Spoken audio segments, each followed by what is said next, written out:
बंदी छोड़ सतगुरु रामपाल जी भगवान की जय हो। आप सभी परमपिता परमेश्वर जी की आत्माओं को दास की तरफ से प्यार भरा सत साहेब। पुण्यात्माओं, जैसे आप सभी भाई बहन लाइव से जुड़ जाएं, जुड़ते ही वीडियो को ज़्यादा से ज़्यादा शेयर कर दें। तब तक हम बंदी छोड़ का मंगलाचरण करते हैं। बंदी छोड़ सतगुरु रामपाल जी भगवान की जय हो।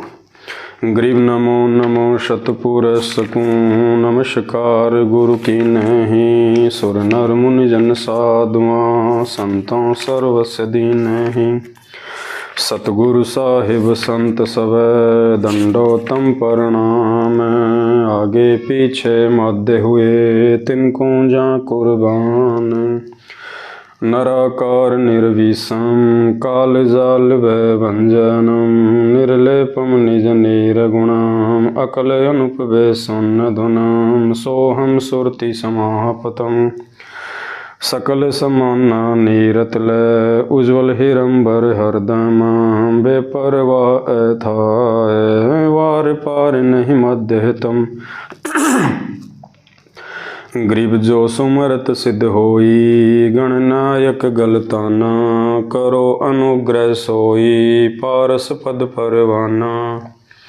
आदि गणेश मनाऊं गणनायक देवन देवा, चरण कंवल लो ल्याऊं आदि अंत करूं सेवा। परम शक्ति संगीतम हृदय सिद्धि दाता सोही, अविगत गुण है अतीतम सत्य पुरुष निर्मोही।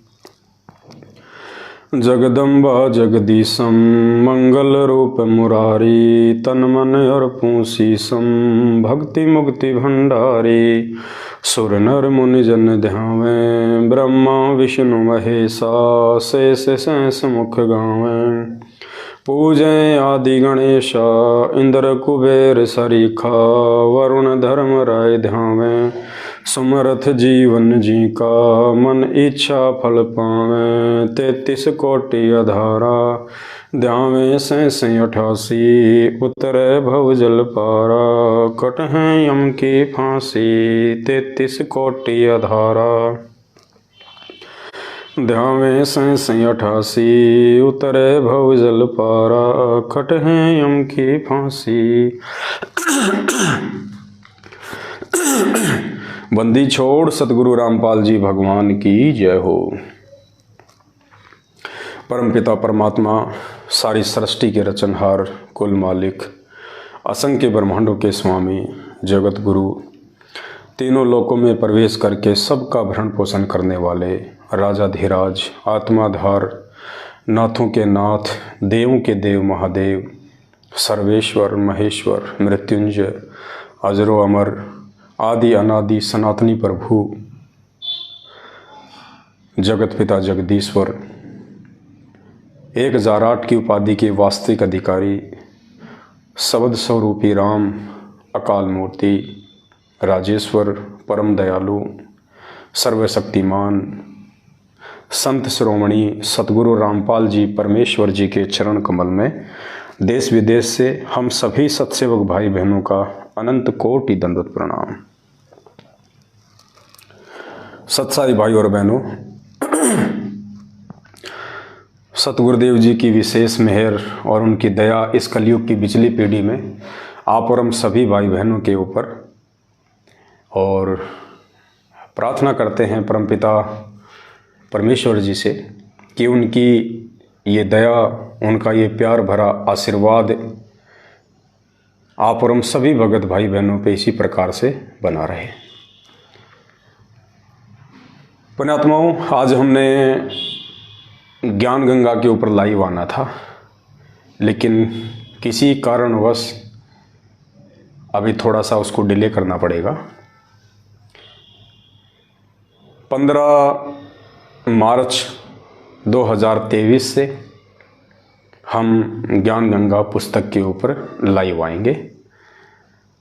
रीज़न ये है कि बीच में बहुत सारी सत्संगतियाँ हैं जगह जगह पे, तो परमात्मा दया करेंगे, दास भी प्रयास करेगा वहाँ जाने का।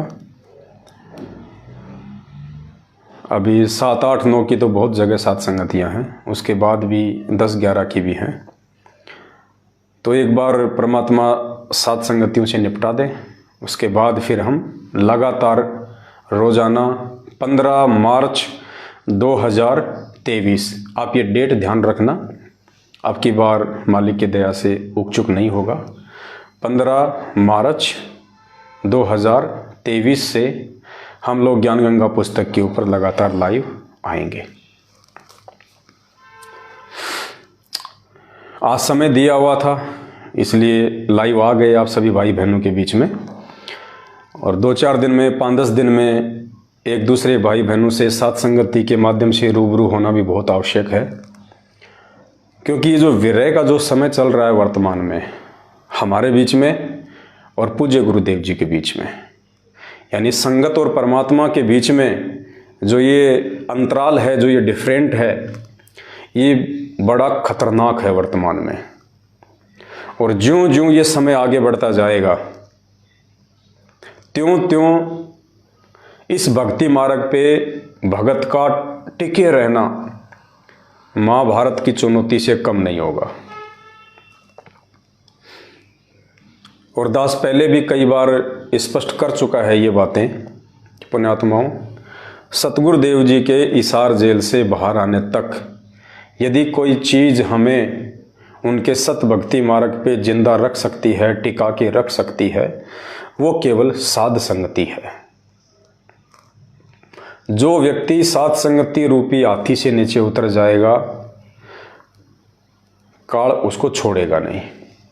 बिल्कुल सत्य है, जिसको मजाक लगे उनको 1000 बार लगे, लेकिन दास के मुख से परमात्मा जो बातें आपको बुलवा रहे हैं, या आज से पहले परमात्मा ने जितनी भी बातें बुलवाई हैं, आपको किसी भी बात में, किसी भी पॉइंट पे कुछ भी डिफ्रेंशिएट नज़र नहीं आएगा।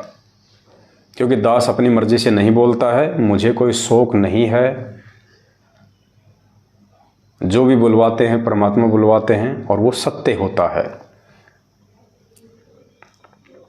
तो गुरुदेव के इसार जेल से बाहर आने तक यदि आपको सत भक्ति मार्ग पे मर्यादाओं के साथ अपनी उसी श्रद्धा और लगन के साथ अगर जिंदा रहना है, तो केवल साध संगति ही एकमात्र माध्यम है।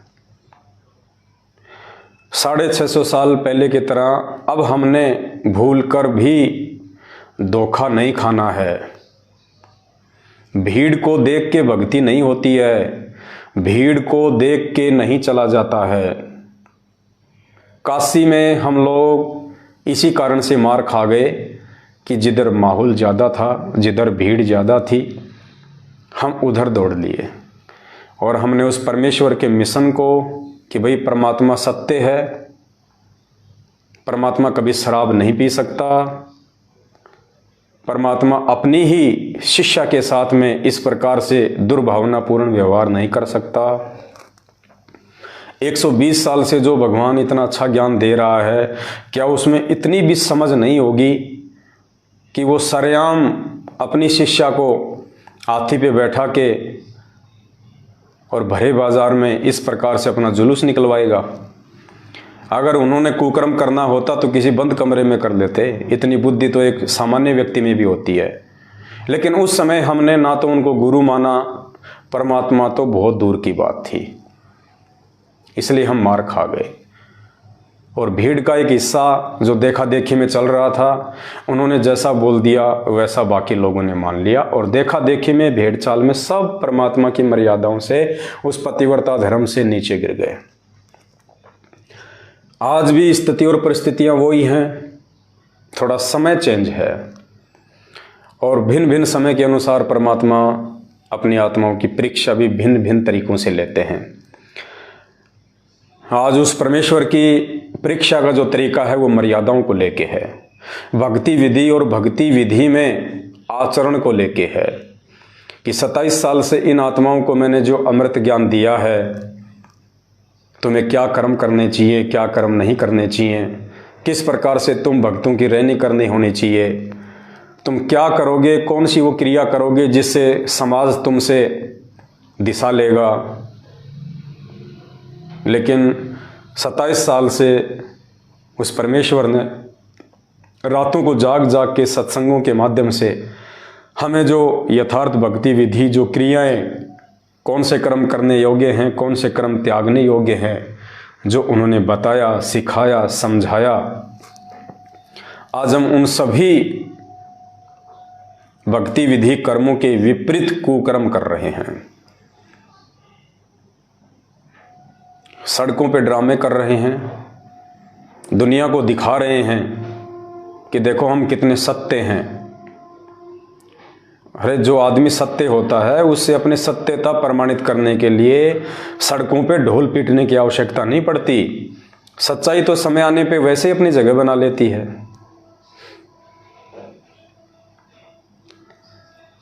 आज दास के पास में किशनगढ़ से रामदेव भगत जी का फ़ोन आया, जो कि सतलोक आश्रम सोजत में चले गए हैं, काफ़ी समय हो गया, सात संगतियाँ छोड़ दी थी उन्होंने।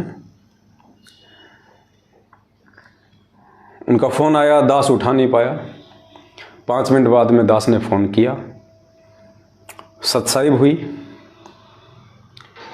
और उन्होंने कहा कि भगत जी मुझे तो सोजत आश्रम में परमानेंट सेवा मिल गई है, जूता घर में। दास ने कहा भगत जी बहुत अच्छी बात है, परमात्मा की ओर भक्ति और सेवा ये तो किसी सौभाग्यशाली व्यक्ति को मिलती हैं, बहुत अच्छी बात है भगत जी। बोला मेरी इच्छा हो रही थी कि आप भी आ जाओ।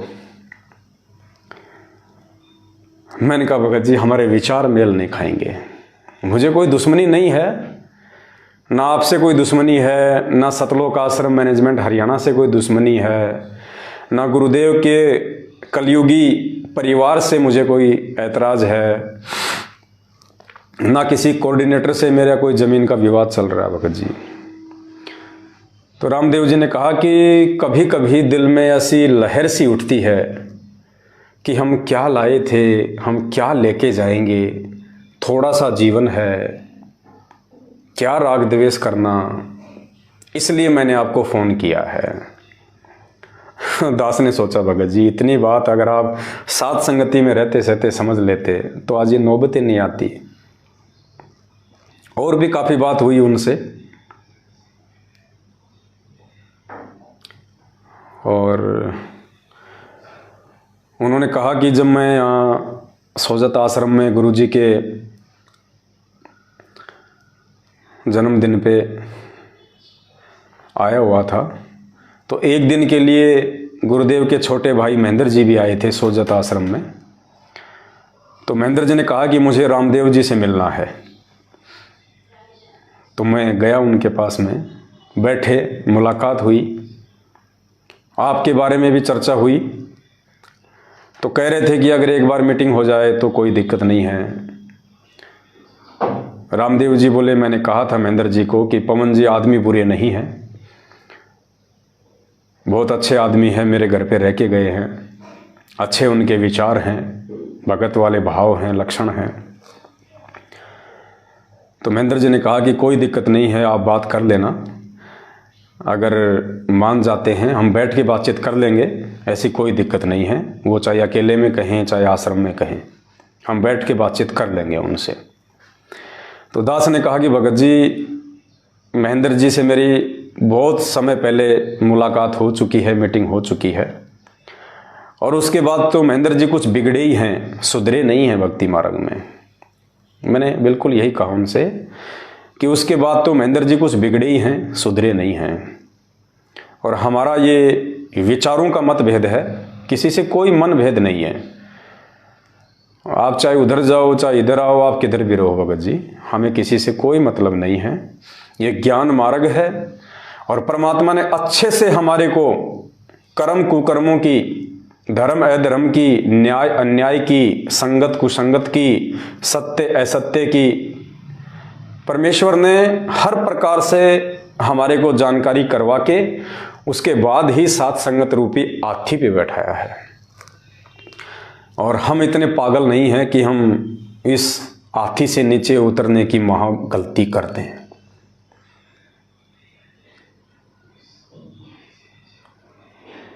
बोले भगत जी फिर भी एक बार विचार कर लेना, थोड़ा सा जीवन है। मैंने कहा भगत जी नहीं, विचार करके ही हाथी पे बैठे हैं।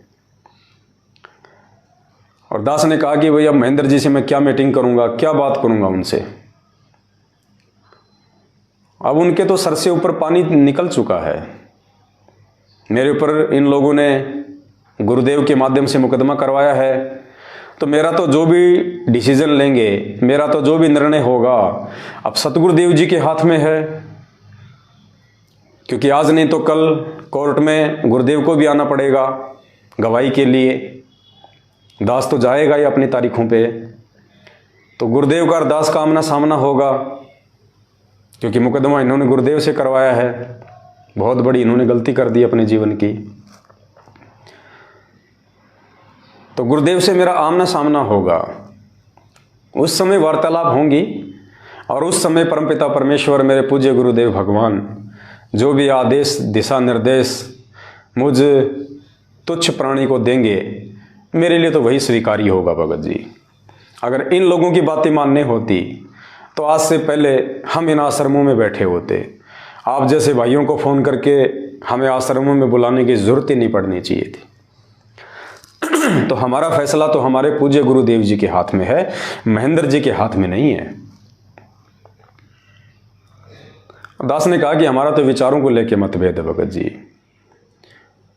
दास ने कहा कि भगत जी आप खुद देख लीजिए, जिस आश्रम में आप बैठे हैं, सोजत के आश्रम में, पाली राजस्थान, उस आश्रम को ऐसे सजा रखा है जैसे अनिल अंबानी के बेटे की जो मंडप की जो रस्म होती है, 7 फेरे लिए जाते हैं, चाइनीज लाइटें लगा रखी हैं, दुनिया भर का आडंबर कर रखा है, कई लाखों रुपया तो वहां पे लाइट डेकोरेशन पे खर्च कर रखा है, फूलों की डेकोरेशन कर रखी है। ये ड्रामे हमें कब सिखाए थे परमात्मा ने? ये प्रगट दिवस तो सतलोक आश्रम बरवाला में भी मनाया जाता था। उस समय तो परमात्मा ने लाइटों के कहीं कोई डेकोरेशन नहीं किए, कोई आडंबर नहीं किया परमात्मा ने। उस प्रगट दिवस या बोध दिवस की जानकारी के लिए सतगुरुदेव जी ने कभी नहीं कहा अपने भक्तों को कि भक्तों 150 गाड़ियां तैयार करो, सभी गाड़ियों के आगे पीछे बैनर पोस्टर लगाओ, सभी गाड़ियों की छत पे गरीबदास जी की फोटो लगाओ, ऊपर एक छतरी लगाओ और बरवाड़ा से लेके हिसार तक रैली निकालो। रोड पे मिट्टी फांकने के लिए मेरे भक्तों को लगाओ पीछे पीछे। दुनिया को परेशान करने के लिए, आने वाले भाई बहनों को परेशान करने के लिए सैकड़ों गाड़ियां निकालो तुम यहां से। हाथों में झंडे दे दो, गर्मी में बच्चे बूढ़े माता बहनें, इनकी 7-8 किलोमीटर लंबी रैली निकालो, इनकी दुखी करो, इनको परेशान करो, पसीना निकालो इनका। गुरुदेव ने तो कभी आदेश नहीं दिए। अरे जो त्योहार, होली, दीपावली, दशहरा, मकर संक्रांति, जिन पे हम दुनिया भर की लाइटिंग करके, दुनिया भर के डेकोरेशन सजावट करके हम जो अपना पैसा और समय बर्बाद किया करते थे, अरे परमात्मा ने अगर हमारे से वो चीजें छुड़वाई तो इन लोगों ने इन आश्रमों में वो आडंबर शुरू कर दिए। वो होली दिवालियां इन्होंने इन आश्रमों में मनानी शुरू कर दी। अरे परमात्मा का सत्संग सुनना है, राम का नाम लेना है, उसमें डेकोरेशन की कहां से जरूरत आ गई? ये दुनिया भर के आडंबर की कहां से जरूरत आ गई? उसमें दिखावा, पाखंड। भगत जी हम इन आश्रमों में नहीं आ सकते, ये हमारे लिए आश्रम नहीं है, ये मनोरंजन के अड्डे हैं। और इन मनोरंजन के अड्डों में वही आदमी जाएंगे जिनको अभी तक मनोरंजन से प्यार है, जिनको भक्ति से प्यार है, जिनको भगवान से प्यार है। वो तो अपने घर बैठ के भी भक्ति कर लेगा।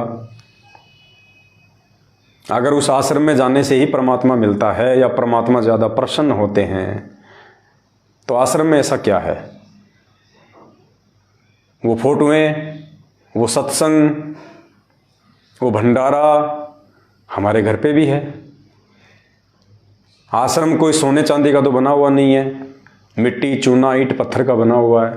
हमारा घर भी उसी का बना हुआ है। वहाँ एक दरबार लगा रखा होगा गुरु जी का, हमने घर पे दरबार लगा रखा है। वहाँ फोटो के आगे दंडोत करते होंगे, इधर भी फोटो के आगे दंडोत करते हैं। वहाँ भी जोत जलती है, यहाँ भी जोत जला रखी है। यहाँ हम जो आरती करते हैं तीनों समय की, वो विधिवत करते हैं, शांत माहौल में करते हैं। यहाँ हम जो सत्संग सुन लेंगे अपने घर पे, शांत माहौल में सुन लेंगे। घर बैठ के हम जो मंत्र कर लेंगे, शांति से कर लेंगे। वहाँ आरती मंत्र सुमरण पहली बात तो आप कर ही नहीं सकते। करोगे तो दुनिया भर का शोर शराबा, आपका ध्यान ही नहीं लगना। तो दास ने हाथ जोड़ के रामदेव जी से प्रार्थना करी कि भगत जी, ये आश्रम आपको मुबारक हो, आपके परिवार को मुबारक हो, और जो लोग सात संगति रूपी हाथी से नीचे उतर के महाभूल कर चुके हैं, उन नासमझ लोगों को मुबारक हो। हमें तो अपनी भक्ति भली, अपना भगवान भला और अपना घर भला। बाकी हम सात संगतियों में लगे हुए हैं भाई बहनों को समझाने के लिए। और दास ने कहा कि मुझे कोई मतलब नहीं है भगत जी इन आश्रमों से, ना इनकी पाखंड क्रियाओं से मुझे कोई लेना देना है। हम तो केवल अपने आत्मिक कल्याण के लिए सात संगतियों के माध्यम से अपने भाई बहनों के साथ आगे की यात्रा करेंगे। उनका फ़ोन आया था, इसलिए दो चार बातें आप लोगों को बतानी पड़ी, वरना हम तो उनका जिक्र भी नहीं करने वाले। तो भाई और बहनों, ये आपके ऊपर सतगुरु रामपाल जी भगवान की एक विशेष मेहर समझ लेना आप लोग। और एक बात आप भाई बहनों को मैं और बता देता हूँ। दास ने पहले भी कहा था, जब 2022 शुरू हुआ था, तो दास ने वीडियो में ये कहना शुरू कर दिया था गुरुदेव के आशीर्वाद से, उनके प्रेरणा अनुसार, कि सात संगतियों से छटनी होगी और बहुत सारे अच्छे अच्छे दिखाई देने वाले भगत जो मुझ पवन दास के साथ घूमते हैं, फिरते हैं, रहते हैं। आप उन भक्तों को देख के मत चलना, उन भक्तों को देख के इस भक्ति मार्ग पे दृढ़ता मत लाना। इस भक्ति मार्ग पे अगर दृढ़ता लानी है, विश्वास बढ़ाना है, तो गुरुदेव के सत्संगों को आधार बनाना। और दास ने कह दिया था कि 2022 के अंत में एक भूचाल आएगा, सत्सेवकों की छटनी होगी, क्योंकि परमात्मा को विशेष आत्मा चाहिए, साफ सुथरी आत्मा चाहिए। छटनी होगी और बड़े बड़े बरगद के पेड़ उखड़ेंगे। और दास ने कह दिया था कि इन सभी लोगों को मैं आपको उन आश्रमों में दिखा दूंगा, उनके उन नामदान केंद्रों पे जाके कोई सतनाम ले रहा होगा, कोई अपने नाम का जो है शुद्धिकरण वहाँ जाके करवा रहा होगा। काफ़ी लोगों को यकीन नहीं हुआ कि पवन भगत जी ऐसा नहीं हो सकता, आपके साथ तो बहुत दृढ़ भगत रहते हैं, ऐसा नहीं हो सकता। लेकिन जब 2022 का अंत का समय आया, आप सभी ने देख लिया किस प्रकार से क्या हुआ। अब और बोल रहा है दास, इसको भी नोट कर लेना, इसमें भी आपको रति भर भी इधर उधर नहीं मिलेगा। पुण्यात्माओं, जो लोग साध संगति रूपी हाथी से नीचे उतर के और उस तरफ चले गए हैं, जिन्होंने परमात्मा से अपना अविश्वास प्रकट कर दिया, क्योंकि ज़्यादातर लोग तो इस कारण से गए हैं कि पवन भगत जी तो जेल चले गए, अब क्या पता ये मैनेजमेंट हमें भी जेल ना करवा दे, वो डर गए। और इस डर के मारे उन्होंने सतलोक आश्रम मैनेजमेंट हरियाणा की गुलामी स्वीकार कर ली। कुछ लोगों ने यह सोचा कि यार क्या पता गुरुजी आएंगे या नहीं आएंगे, अब ये पवन दास भी जेल चला गया है, अब सात संगतियां तो चलेंगी नहीं। लेकिन उनको ये नहीं पता था कि सात संगतियां पवन दास ने शुरू नहीं की। जो पवन दास नहीं रहेगा तो सात संगतियां नहीं चलेंगी। ये सात संगतियां सतगुरु रामपाल जी भगवान ने शुरू करवाई हैं, और ये उनका काम था कि उन्होंने कैसे सात संगतियां चलवानी थी। और दास के जेल जाने के बाद तो सात संगतियां और भी ज़्यादा हुई हैं। बहुत सारे लोग ये सोच के चले गए कि अगर कल को गुरुजी मैनेजमेंट की तरफ आ गए तो हमारा क्या होगा, हमें तो आश्रमों में घुसने नहीं दिया जाएगा। कई लोग इस डर के मारे सतलोक आश्रम मैनेजमेंट हरियाणा की तरफ चले गए। पुण्यात्माओं, दास आपको आज एक बात कह रहा है, ये भी सत्य होगी परमात्मा के आशीर्वाद से। जो लोग साथ संगति छोड़ के मैनेजमेंट की तरफ चले गए हैं, गुरुदेव के हिसार जेल से बाहर आने तक वो लोग आपको सतलोक आश्रम मैनेजमेंट हरियाणा में भी नहीं दिखाई देंगे। वो लोग दूसरे नकली संतों की शरण में निकल जाएंगे। ये भी आज आपको यकीन नहीं हो रहा होगा, लेकिन ये सत्य होगा। या तो वो लोग उधर से हटके वापस साथ संगति में आ जाएंगे, और जो व्यक्ति अपनी मान बढ़ाई वश, अपने अहंकार वश अगर वापस साथ संगति में नहीं आया, वो व्यक्ति गुरुदेव के हिसार जेल से बाहर आने तक, और गुरुजी इतना जल्दी हिसार जेल से बाहर नहीं आने वाले। बहुत सारी अफवाह उड़ रही है ना, 1 अगस्त 2023 को संत रामपाल जी जेल से बाहर आ जाएंगे। इस बहम में मत रहना आप, वो तो समर्थ है, तुमने तो बहुत लंबा समय बता दिया। सुबह क्या हो रहा है उनको जेल से बाहर आने में? किसी ने रोक रखा है क्या? किसी ने वीडियो में डाल रखा है क्या? किस माई के लाल की हिम्मत है 21 ब्रह्मांड में, जो उस पूर्ण परमेश्वर को, उस अबंध परमात्मा को, गरीब ऐसा सतगुरु हम मिल्या बेपरवाह अबंध परमहंस पूर्ण पुरुष रोम रोम रविचंद, उस अबंध परमात्मा को किसने बांध रखा है? वो तो सुबह ही आ जाए, लेकिन वो नहीं आएगा। क्यों नहीं आएगा? क्योंकि अभी छटनी हुई नहीं है। गरीब कच्चा हीरा कृच हो नहीं सहे घनमार, ऐसा ये मन हो रहा लेखा लेकर तार।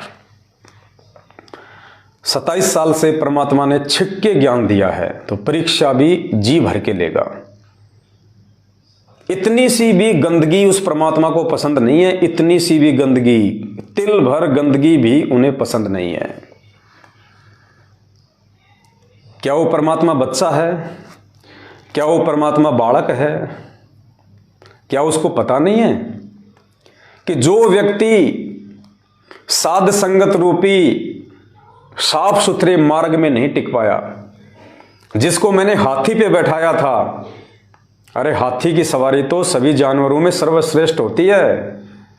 पहले राजा महाराजा हाथी की सवारी किया करते थे।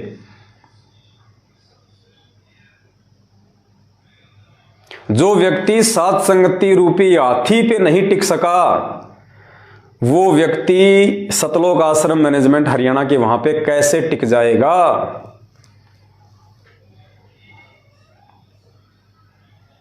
पुण्यात्माओं, हंस मोती खाता है सरोवर पे, और बगला रहता है जोहड़ में, बगुला जोहड़ में तालाब पे, जो गंदे पानी का जो तालाब होता है। और हंस की जगह होती है सरोवर, साफ सुथरा जल, और वो मोती खाता है।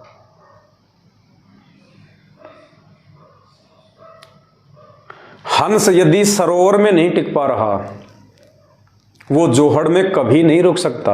भले वो देखा देखी में चले जाए, दूसरे पक्षियों के बहकाने पे, बढ़ा चढ़ा के पेश करने पे, हो सकता है वो बगुला, वो हंस भ्रमित होके सरोवर को त्याग दे, और वो उन बगुलों के साथ में उस गंदे पानी के जोहड़ और तालाब पे वो चला भी जाए, लेकिन कितने दिन रुकेगा वहां पे?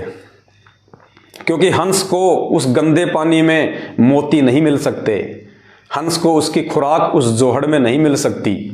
मजबूरन उसको या तो वापस उसी सरोवर पे आना पड़ेगा, और वो ये सोचे कि वहां जाऊंगा तो मेरी बेइज्जती हो जाएगी, लोग क्या कहेंगे। आ गए ना, पहले कह रहे थे ना हाथी से नीचे उतरने की गलती कर दी, आना पड़ा ना वापस। या इस डर से, अपनी बेइज्जती के डर से उसे कहीं और शरण लेनी पड़ेगी, किसी दूसरे सरोवर को ढूंढना पड़ेगा। क्योंकि घोंगे और कीड़े और मकोड़े तो वो खा नहीं सकता, अरे जो व्यक्ति एक बार हाथी की सवारी कर ले और उसको कोई गधे पे बैठा दे, उसका मन लगेगा वहां पे?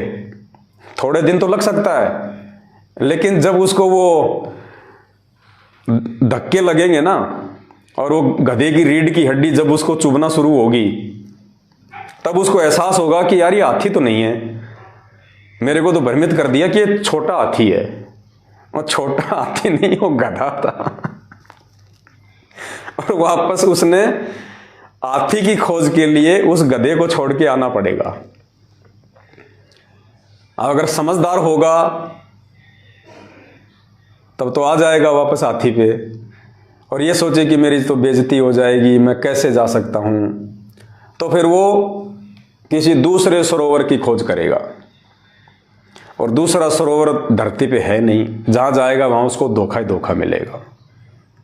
गुरुदेव ने एक सत्संग में बताया ना कि भैंस का जो बच्चा होता है, भैंस का बच्चा काटड़ू छोटा,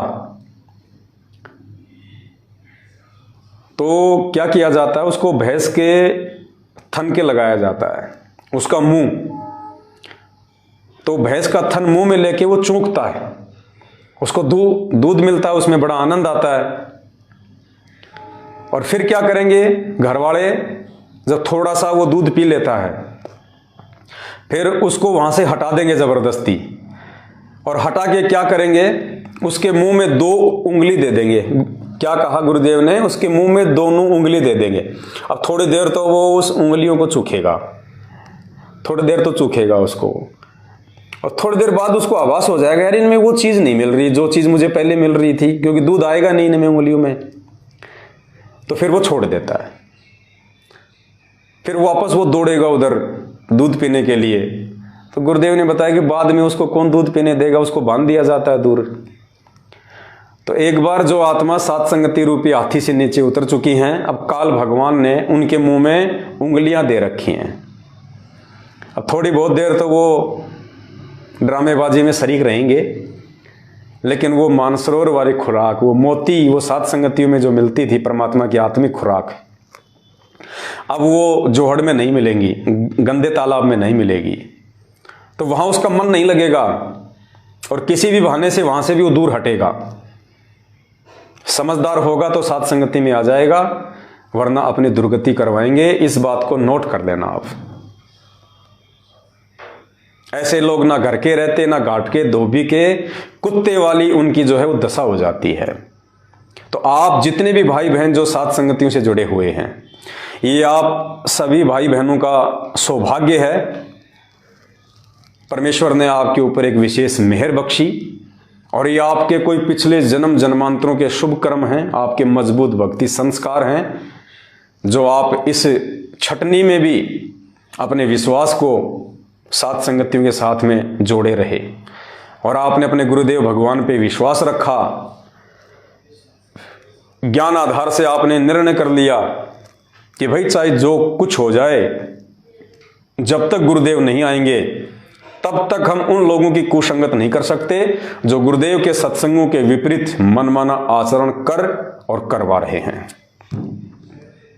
अपने कर्म बिगाड़ने से तो अच्छा है हम सात संगति में ही हम बैठे रहें, हम जुड़े रहें। अपने आत्मा हो क्या रहा है, जो जो भाई बहन सात संगतियां छोड़ के गए हैं, देखो उस समय देखा देखे में, भीड़ चाल में उनके मन ने तो मान लिया कि चलो चलो चलते हैं, चलो, लेकिन अब उनकी आत्मा रो रही है। अब वहां जाने के बाद में उनकी आत्मा रो रही है। मन ने तो मान लिया, मन तो बकवाद करवाएगा, मन का तो काम है एक बार इसको काल के खूंटे से बांध दे, लेकिन अब उन आत्माओं की आत्मा दुखी है, उनकी आत्मा रो रही है कि सात संगतियां छोड़ के हम लोगों ने बहुत बड़ी भूल कर दी, क्योंकि वहां वो आत्मिक खुराक मिल ही नहीं सकती। आप चाहे कितने ही ड्रामे कर लो, कितनी रैलियां निकाल लो, कितने धरने प्रदर्शन कर लो, कितना चिल्लो कि तुम कितना ही चिल्लाओ, कितने जयकारे बोलो, अरे कितने लड्डू जलेबी खाओगे, कितने लड्डू जलेबी खा के तुम अपना वो कर लोगे। ये लड्डू जलेबी शरीर की खुराक है, आत्मा की खुराक नहीं है। जिन लड्डू जलेबियों का तुम्हारे गुरुदेव भगवान को भोग ही नहीं लगता, वो लड्डू जलेबियाँ तो जहर के समान है, पाप है पाप। और सात संगत में भले इतना सा हलवा मिलता था, लेकिन वो आत्मा की खुराक है, वो आत्मा को चार्ज कर देती है। सतगुरु की महिमा, उनके शब्द, ज्ञान आधार वाली बातें, भाई बहनों को आपसी प्यार और प्रेम, वो खुराक उधर नहीं मिल सकती।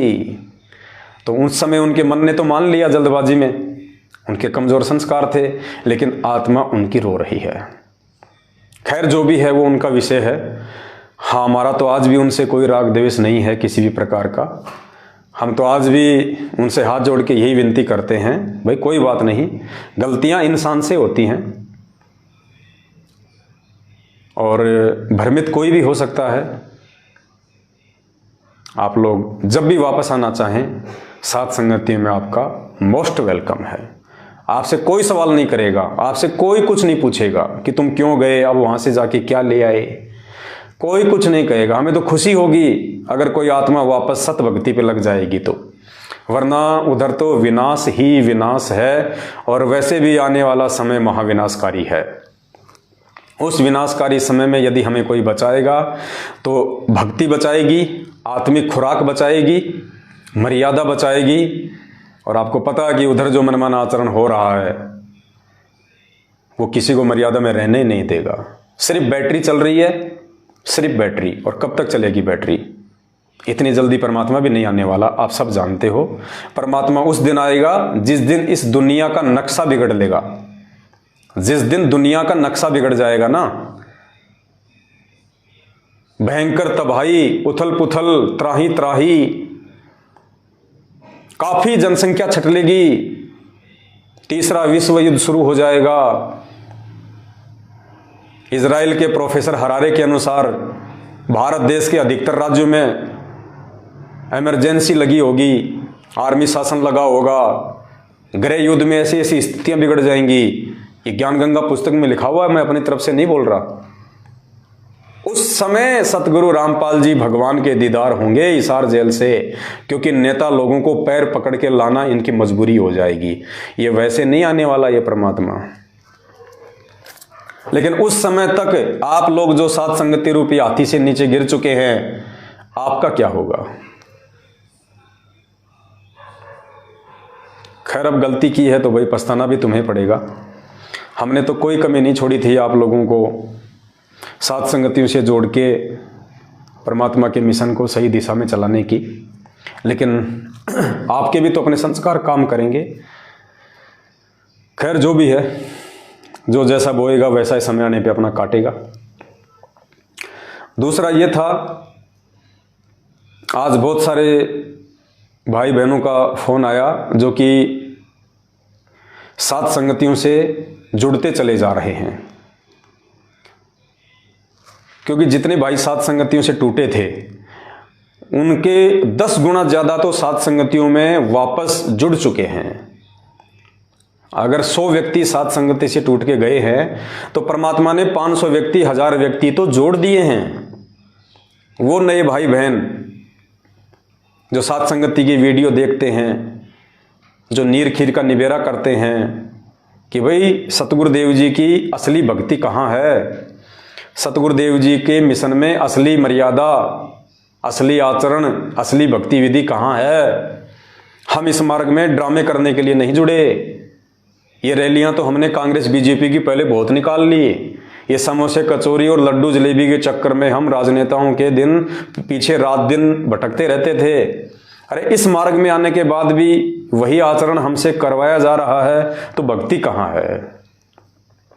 और सत्संग तो फिर सब सुनते ही हैं, उनको भी पता है कि संत रामपाल जी ने अपने सत्संगों में किन किन चीजों के लिए आदेशित किया हुआ है। तो जो समझदार आत्मा होगी, जो ज्ञानी आत्मा होगी, जो अधिकारी हंस होंगे, वो तो नीर खीर का निबेरा तुरंत कर लेंगे। कहे कबीर सोए जन मेरा, जो नीर खीर का करे निबेरा। तो बहुत सारे भाई बहन जो रोजाना सैकड़ों की संख्या में सात संगतियों से जुड़ रहे हैं, तो कुछ एक भाई बहनों के दास के पास में फ़ोन आए और उन्होंने कहा कि भगत जी, क्या हमें गरीबदास जी महाराज जी का बोध दिवस नहीं मनाना चाहिए? इन आश्रमों में तो उनका बोध दिवस मनाया जा रहा है, रैलियां निकाली जा रही हैं, शोभा यात्रा निकाली जा रही है।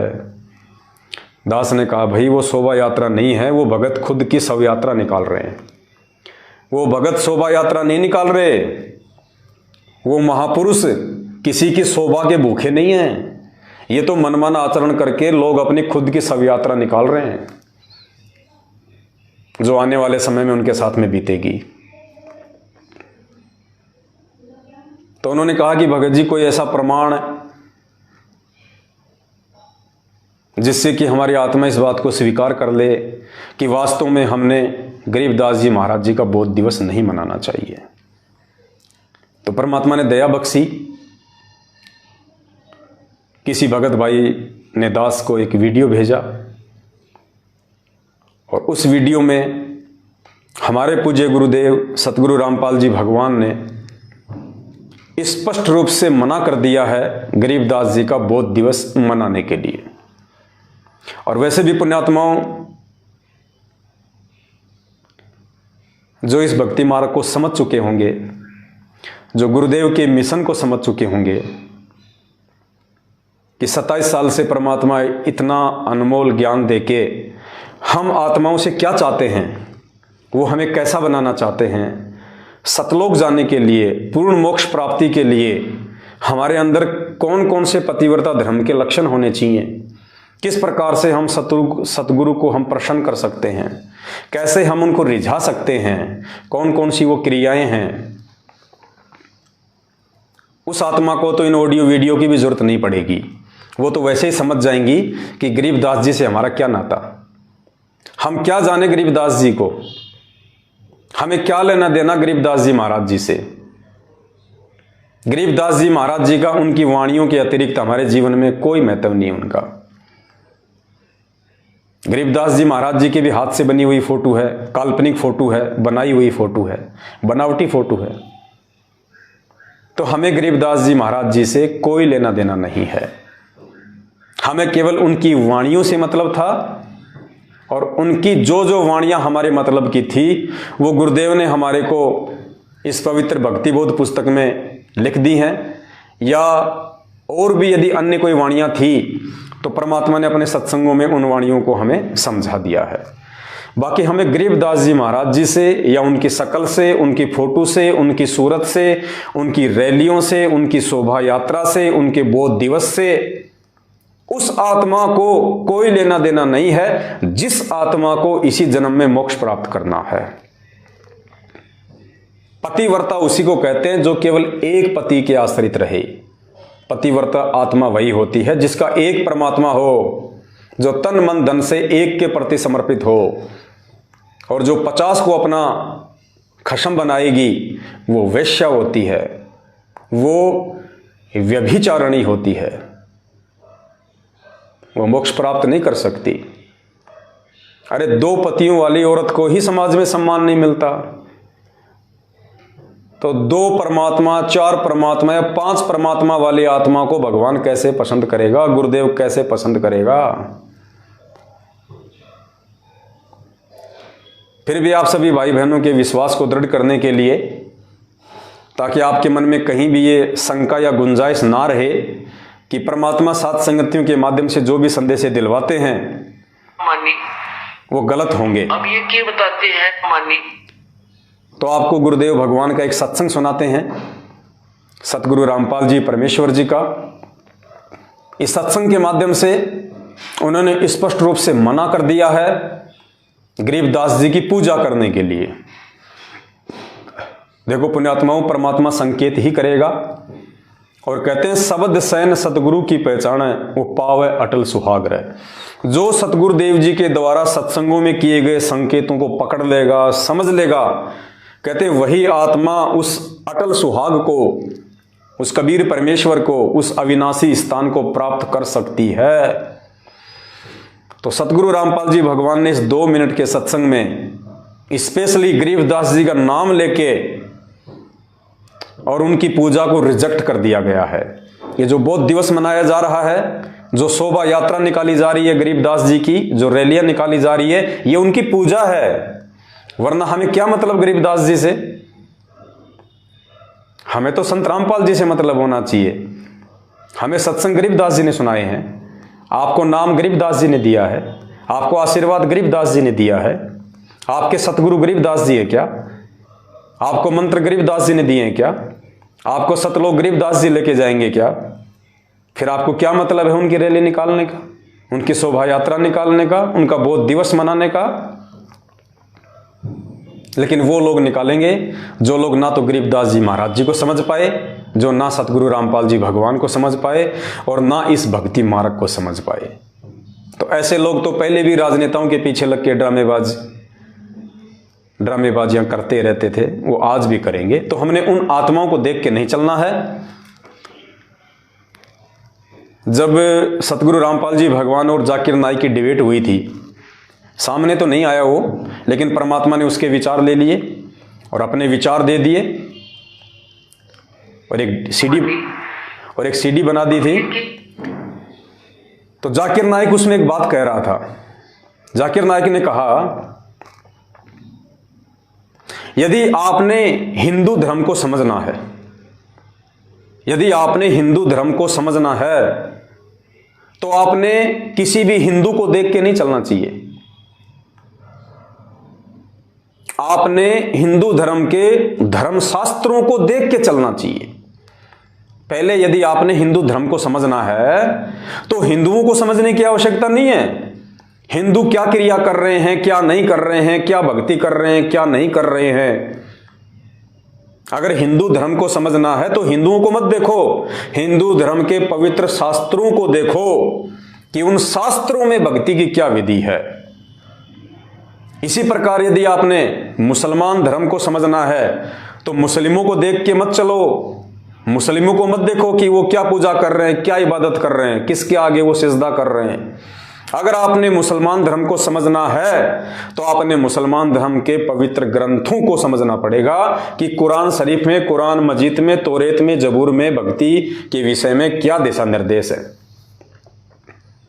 ठीक इसी प्रकार पुण्यात्माओं, यदि आपने संत रामपाल जी भगवान और उनकी भक्ति विधि को समझना है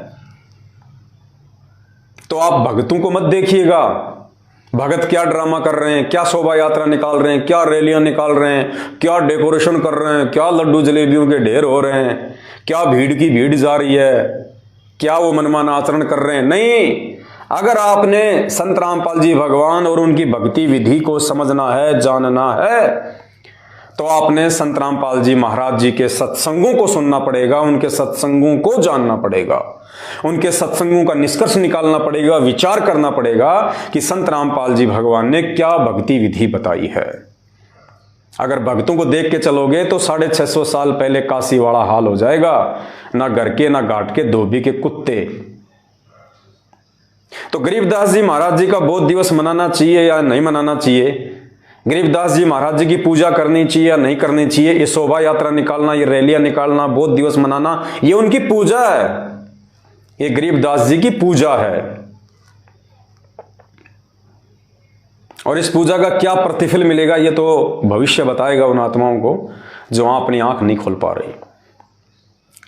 लेकिन हमने संत रामपाल जी भगवान के भगत होने के बाद, उनसे ये तत्व ज्ञान लेने के बाद, पतिव्रता धर्म की पढ़ाई पढ़ने के बाद कि पतिव्रता आत्मा क्या होती है, उसके बावजूद यदि हम गरीबदास जी का बोध दिवस, उनकी शोभा यात्रा अगर मनाते हैं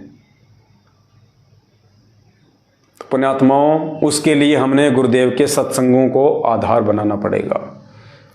और इस सत्संग में गुरुदेव ने स्पष्ट रूप से गरीबदास जी का नाम लेते हुए मना किया है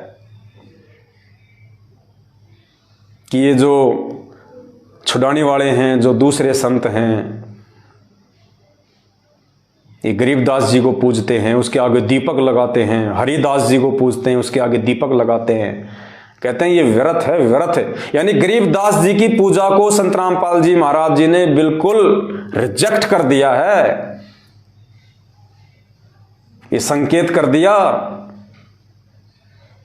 परमात्मा ने। अगर कोई समझ जाए तो परमात्मा कहते हैं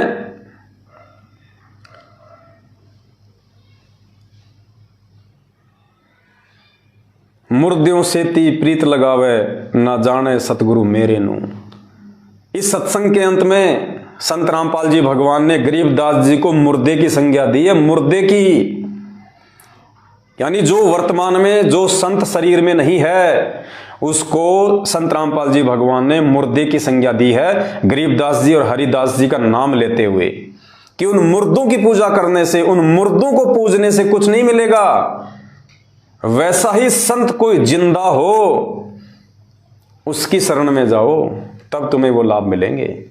अब उस गरीबदास जी की पूजा करने से या गरीबदास जी की फोटो के आगे दीपक लगा के पूजा करने से गुरुदेव कह रहे हैं कोई लाभ नहीं है।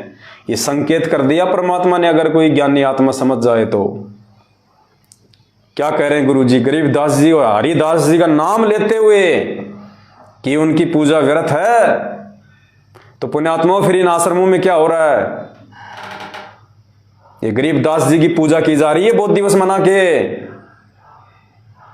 ये काल भगवान की सूक्ष्म चाल है, आपका समय, आपकी सांसें और आपका धन बर्बाद करवाने की। पुण्यात्माओं समय रहते समझ जाओ, नहीं तो ये काल भगवान ऐसी चोट मारेगा, ऐसी चोट मारेगा, जिंदगी में उठ नहीं पाओगे कभी। सुन लीजिए ध्यान से। तो अब ये क्या बताते मानी, तो अब ये क्या बताते हैं कि संसारी की गल्ला चिन्ह ना बुझे सब जो गहरे नु, और मुर्दे से ती प्रीत लगावे ना जाने सतगुरु मेरे नु। अब जैसे अब कोई हरिदास ने पूजा, कोई गरीबदास ने पूजा, और कोई किताब बालाजी जा है, कोई किताब और। अब पुण्यात्माओं या कोई गांव में बाबा रहा होगा, उसकी मंडी बना रहे, उसने पूजे। अब जैसे संत गरीबदास जी महाराज या हरिदास जी थे, तो उस समय जो उनके संग में रहे, उन्होंने उनको वो ज्ञान दिया, भक्ति दी, आशीर्वाद दिया और उनको लाभ दिया। अब जैसे अब वो चले गए, अब उनकी मंडी बनाकर, उनका यादगार बनाकर वहां पूजर जो इतला के मिलेगा उनसे नहीं। अब जैसे कोई वैद्य था और वो वैद्य नाड़ी देखकर और बता देता बीमारी को, रोग को, और बढ़िया औषधि देकर स्वस्थ कर देता था, बिल्कुल ठीक है। अब उसकी मृत्यु के बाद क्या किया है, उसकी चित्र बना दिया, मूर्ति बना ली पत्थर की और एक यादगार बना दी, नीचे उसका शरीर गाड़ दिया। अब वहां जाते हैं, जावे कोई उस वैद्य के पास और माथा टेक कर उसकी आरती कर, मेरा रोग काट दे, मेरा रोग काट दे, तो ना बोला पत्थर। वो वैद्य जो था, ऐसा ही वैद्य जीवित ढूंढना पड़ेगा और वो रोग काटेगा। ऐसे ही परमात्मा यही बताना चाहते हैं कि जैसे वो संत थे गरीबदास और हरिदास जी जैसे, या तेरे गांव का जोड़ड़ा बाबा जो पहले था, इसे संत जिंदे ढूंढने पड़ेंगे, तब उनका लाभ होगा, इन मुर्दियां तो कुछ ना हो। तो ये क्या कह रहे हैं परमात्मा, समझाने के लिए उदाहरण दे रहे हैं कि संसारी दी गल्ला चिन्ह ना बूझे शब्द जो गहरे नु। संसारी दी गल्ला चिन्ह ना बूझे शब्द जो गहरे नु। मुर्दों से ती प्रीत लगावे न जाने सतगुरु मेरे नु। मैं तो दे दी बालम बैरे नु, मैं तो दे दी है बालम बैरे नु। श्वेत छतर शेर मुकुट। रामपाल जी महाराज जी ने मुझे कबीर साहिब जी के सिंहासन के पास। पुण्यात्माओं, भले आप साध संगति में देखा देखी में आ गए, वो कहते ना कि अंधेरे में तीर लग गया।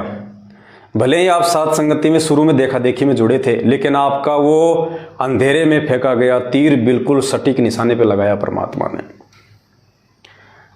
साध संगति ही एकमात्र वो मार्ग है पूरे विश्व में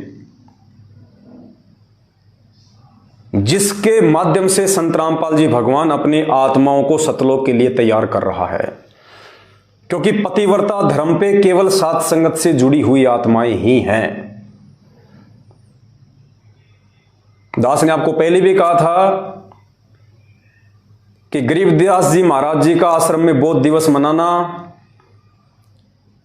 कबीर जी का आश्रम में प्रगट दिवस मनाना, ये गुरु जी की मजबूरियां थी, क्योंकि वो खुद नहीं कह सकते कि मैं ही गरीबदास था और मैं ही कबीर था और आज भी मैं ही कबीर हूं। वो ना कह सकते ना वो कहेंगे। उन्होंने ज्ञान इसीलिए दिया है कि जो अधिकारी आत्मा होगी वो मेरे संकेतों को समझ जाएगी। बाकी सत्संगों में उन्होंने गरीबदास जी को, कबीर जी की फोटो को, सबको रिजेक्ट कर दिया है। यह आपका सौभाग्य है कि आप सात संगति से जुड़े हुए हैं, क्योंकि पतिव्रता धर्म वाली भक्ति केवल साध संगति में ही मिलेगी। जो संत रामपाल जी भगवान के अलावा दूसरे किसी को नहीं मानते, ना किसी को जानते। हमें गरीबदास जी की वाणियों से मतलब है, गरीबदास जी की फोटो से, उनकी रैलियों से, उनकी शोभा यात्रा, उनके बोध दिवस से कोई मतलब नहीं हमारे को। हमें गरीबदास जी की वाणियों से मतलब है, और वाणियों से भी इसीलिए मतलब है कि हमारे पूज्य गुरुदेव जी ने हमें उनकी वाणियों को पढ़ने का आदेश दिया हुआ है। ये नित्य नियम का गुटका बनाया हुआ है, सत्संगों में जिक्र किया है। अन्यथा हमें तो गरीबदास जी की वाणियों से भी कोई लेना देना नहीं। हमें तो हमारे गुरुदेव भगवान और उनके सत्संग ही काफी हैं उतारने के लिए। तो इस सत्संग में संत रामपाल जी भगवान ने स्पष्ट रूप से मना कर दिया। सीधा सीधा गरीबदास जी का, हरिदास जी का नाम लेके उनको मुर्दे की संज्ञा दे दी कि उन मुर्दों की पूजा करने से अब कुछ नहीं मिलेगा। कोई हरिदास पूजे, कोई गरीबदास पूजे, कोई बालाजी पूजे, यानी हनुमान जी की भक्ति की श्रेणी में गुरुदेव ने गरीबदास जी की वर्तमान में यदि कोई साधना कर रहा है, कोई रैली, पूजा, शोभा यात्रा, बोध दिवस मना रहा है, तो परमात्मा ने हनुमान जी की श्रेणी में गरीबदास जी को लाके खड़ा कर दिया। चाहे हनुमान पूज लो, चाहे गरीबदास पूज लो, बराबर है। स्पष्ट मना कर दिया गुरुदेव ने। एक बार फिर से सुन लो, बुखार ज्यादा है के पास ले गए तो उतर जाए। मानी तो अब ये क्या बताते हैं कि संसारी की गल्ला चिन्ह ना बुझे सब जो गहरे नु, और मुर्दे से ती प्रीत लगावे न जाने सतगुरु मेरे नु। अब जैसे अब कोई हरिदास ने पूजा, कोई गरीबदास ने पूजा, और कोई किताब बालाजी जा है, कोई किताब और अब पुण्यात्माओं या कोई गांव में बाबा रहा होगा, उसकी मंडी बना रहे, उसने पूजे। अब जैसे संत गरीबदास जी महाराज या हरिदास जी थे, तो उस समय जो उनके संग में रहे, उन्होंने उनको वो ज्ञान दिया, भक्ति दी, आशीर्वाद दिया और उनको लाभ दिया। अब जैसे अब वो चले गए, अब उनकी मंडी बनाकर, उनका यादगार बनाकर वहां पूजर जो इतला के मिलेगा उनसे नहीं। अब जैसे कोई वैद्य था और वो वैद्य नाड़ी देखकर और बता देता बीमारी को, रोग को, और बढ़िया औषधि देकर स्वस्थ कर देता था, बिल्कुल ठीक है। अब उसकी मृत्यु के बाद क्या किया, उसकी चित्र बना दिया, मूर्ति बना ली पत्थर की और एक यादगार बना दी, नीचे उसका शरीर गाड़ दिया। अब वहां जाते हैं, जावे कोई उस वैद्य के पास और माथा टेक कर उसकी आरती कर, मेरा रोग काट दे, मेरा रोग काट दे, तो ना बोला पत्थर की संज्ञा दी है। वो वैद्य जो था, ऐसा ही वैद्य जीवित ढूंढना पड़ेगा, जीवित ये रहा और वो रोग काटेगा। ऐसे ही परमात्मा यही बताना चाहते हैं कि जैसे वो संत थे गरीबदास और हरिदास जी जैसे, या तेरे गांव का जोड़ा बाबा जो पहले था, इसे संत जिंदे ढूंढने पड़ेंगे, तब उनका लाभ होगा। मुर्दियां तो कुछ ना हो, मुर्दियों से कुछ नहीं होगा। कह रहे हैं परमात्मा समझाने के लिए उदाहरण दे रहे हैं कि संसारी दी गल्ला चिन्ह ना बूझे शब्द जो गहरे नु, संसारी दी गल्ला चिन्ह ना बुझे शब्द जो गहरे नु, मुर्दों से ती प्रीत लगावे न जाने सतगुरु मेरे नु। मैं तो दे दी बात संसारी दी गल्ला चीने ना जाने शब्द जो गहरे नु, कि संसारी दी गल्ला यानी जो सांसारिक जो लोग हैं, जो भक्ति और भगवान के विषय में नहीं जानते हैं, कहते हैं उनकी बातें तो हमारे ऊपर बहुत जल्दी असर करती हैं। वो जैसा कहते हैं हम उधर ही दौड़ पड़ते हैं। न जाने शब्द जुगैरे नू, और सतगुरु ने जो शब्द दे दिया, जो ज्ञान दे दिया, कहते तुम उस पर विचार नहीं करते। तो पुण्यात्माओं, भक्ति मार्ग में संत रामपाल जी भगवान से जुड़ने के बाद अगर कोई उनका भगत उनको परमात्मा नहीं मानता है तो वो भी सांसारिक की ही श्रेणी में है। तो हमें जो भी भगत भाई बहन हमें कह देते हैं, हम उन्हीं के पीछे दौड़ पड़ते हैं। चलो रे, गरीबदास जी की शोभा यात्रा निकलेगी, उसके बाद में लड्डू जलेबी खाएंगे, हाँ, और कबीर जी का प्रकट दिवस है, और फलाने का बोध दिवस है। कहते हैं तुम उन संसारी लोगों की बातों में बहक रहे हो, काल तुम्हें बहका रहा है। वो संसारी ही हैं जिन्होंने संत रामपाल जी का नाम ले लिया लेकिन ज्ञान को आधार नहीं बनाया। वो लोग भगत होके संसारी हैं। कहते हैं उनकी बातों का तो तुम्हारे ऊपर बहुत जल्दी असर हो जाता है, और ना बूझ जाए शब्द जुगैरिनु, लेकिन एक मिनट भी विचार नहीं करते कि गुरुदेव के क्या आदेश है इस विषय में। गरीबदास जी का बोध दिवस मनाने के विषय में गुरुदेव के क्या आदेश है, क्या दिशा निर्देश है, सत्संगों में क्या समझाया है परमात्मा ने। क्या गरीबदास जी का बोध दिवस मनाने से, गरीबदास जी को पूजने से मेरा भला होगा?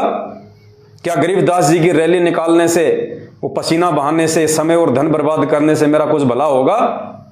या सतगुरु रामपाल जी भगवान की घर बैठ के शांति से भक्ति करने से मेरा भला होगा? तो कहते हैं संसारी दी गल्ला चिल्ले ना जाने शब्द जुगैरे नू, और मुर्दों से ती प्रीत लगावे ना जाने सतगुरु मेरे नू। तो परमात्मा ने गरीबदास जी महाराज जी को मुर्दे की संज्ञा दे दी है। भाई और बहनों, ऐसा ही होता है जब सतगुरु अपने भक्तों की ज्ञान देके परीक्षा लेता है। 650 साल पहले भी ऐसा ही था। आज हमें वो परीक्षा बहुत छोटी सी लगती है। आज हम सोचते हैं यार कैसे मूर्ख बन गए उस समय लोग, उन्होंने कैसे विश्वास कर लिया कि यार कबीर जी हाथी पे बैठ के शराब पिएंगे, वेश्या के ऊपर हाथ रख के ऐसा सब कुछ करेंगे। आज हमारी समझ में आ रही है, लेकिन उस समय वो परीक्षा देने वाले आप और हम ही थे, कोई और नहीं थे। हम ही थे। ठीक इसी प्रकार पुण्यात्मा वर्तमान में जो ये परीक्षा चल रही है भक्तों की ज्ञान आधार वाली, ये परीक्षा हो सकता है आने वाली पीढ़ियों को बहुत आसान लगे, छोटी सी लगे, लेकिन वर्तमान वालों के लिए महाभारत बनी हुई है। वो डिसीजन ही नहीं ले पा रहे 650 साल पहले की तरह कि हम क्या करें क्या ना करें, जबकि ये डिसीजन लेने के लिए परमात्मा ने हमें अक्षर ज्ञान युक्त किया, हमें शिक्षा दी, हमें सभी धर्मशास्त्रों का अध्ययन करवाया, रातों को जाग जाग के 27 साल से सत्संग किए, फिर भी हम डिसीजन नहीं ले पा रहे। हम 2 मिनट रुक के ये सोच नहीं रहे कि यार ये जो बंदा कह रहा है, ये भगत जो कह रहा है, ये सही है या गलत है, हमें क्या करना चाहिए क्या नहीं करना चाहिए। इतना सोचने का समय भी काल भगवान ने नहीं छोड़ रखा। बुद्धि इतनी ऑफ कर रखी है। और कोई समझाने का प्रयास करता है तो उसकी तो माननी नहीं। ये तो हमने सौगंध खा रखी है कि हम किसी की सुनेंगे ही नहीं।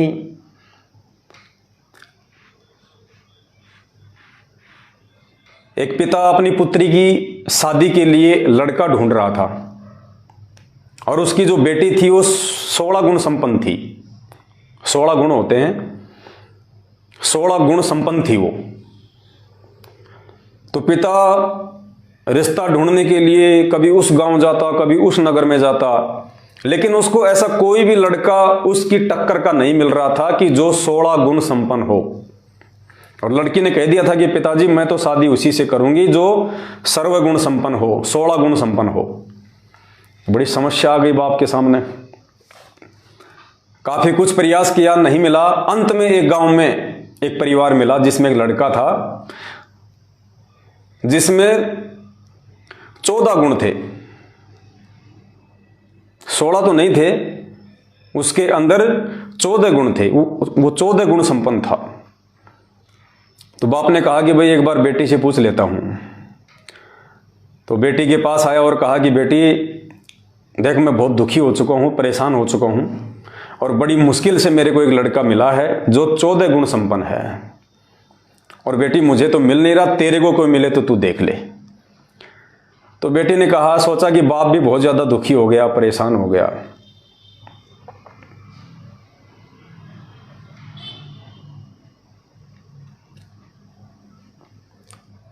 तो तो कहा पिताजी ठीक है, आप उस 14 गुण संपन्न लड़के से मेरे रिश्ता तय कर दो और शादी के बाद में 2 गुण उसको मैं दे दूंगी अपने,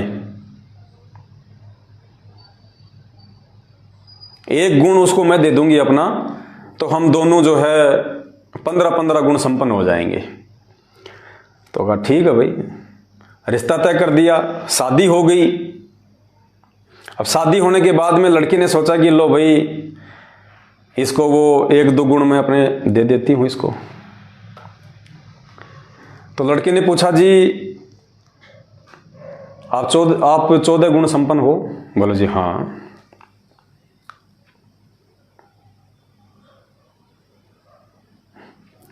तो लड़की ने कहा कि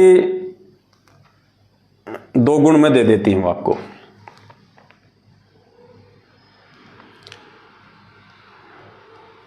तो लड़के ने कहा कि देख भाई मेरे जो 14 गुण है ना उनकी क्या खासियत है बताऊं तेरे को? बोले हाँ बता।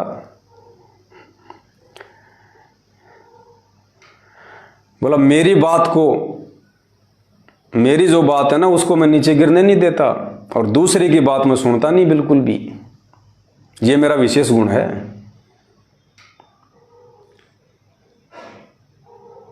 मेरे से ऊपर कोई बात कहे उसको तो मैं सुनता नहीं, और दूसरा अगर मुझे कोई अपनी बात कहे मानने के लिए तो उसकी बात मैं मानता नहीं, ये मेरा विशेष गुण है। तो लड़की ने सिर में थप्पी मारी और कहा कि हे परमात्मा, मैंने तो सोचा था कि मेरा 1-2 गुण मैं इसको दे दूंगी, और ये गुण कहाँ है? तो इस नालायक का अवगुण है, अवगुण। तो पुण्यात्माओं, इन भक्तात्माओं को खुद तो कोई बात जो है बल्कि सूझती नहीं है कि परमात्मा हमें क्या समझाना चाह रहे हैं, हमें क्या दिशा निर्देश देना चाह रहे हैं, हमें कैसा बनाना चाह रहे हैं, और दूसरा कोई समझाना चाहे तो वो इनके दिमाग में घुसती नहीं इनके। तो समस्या उस परमात्मा के सामने सबसे बड़ी खुद उनके अपने भगत है। तो ये आप सभी भाई बहनों का ये परम सौभाग्य है कि गुरुदेव ने आपको 7 संगतियों से जोड़ दिया है, और जो सत का जो मार्ग होता है ना पुण्यात्माओं, उस पे भीड़ नहीं हुआ करती है। सत्य के मार्ग पे चलने के लिए हिम्मत चाहिए, साहस चाहिए, संघर्ष करना पड़ता है। इसलिए सत्य के मार्ग पे, साध संगत के मार्ग पे कोई सूरवीर ही चल सकता है, कायरों का काम नहीं है, क्योंकि ये कबीर परमात्मा का मार्ग है।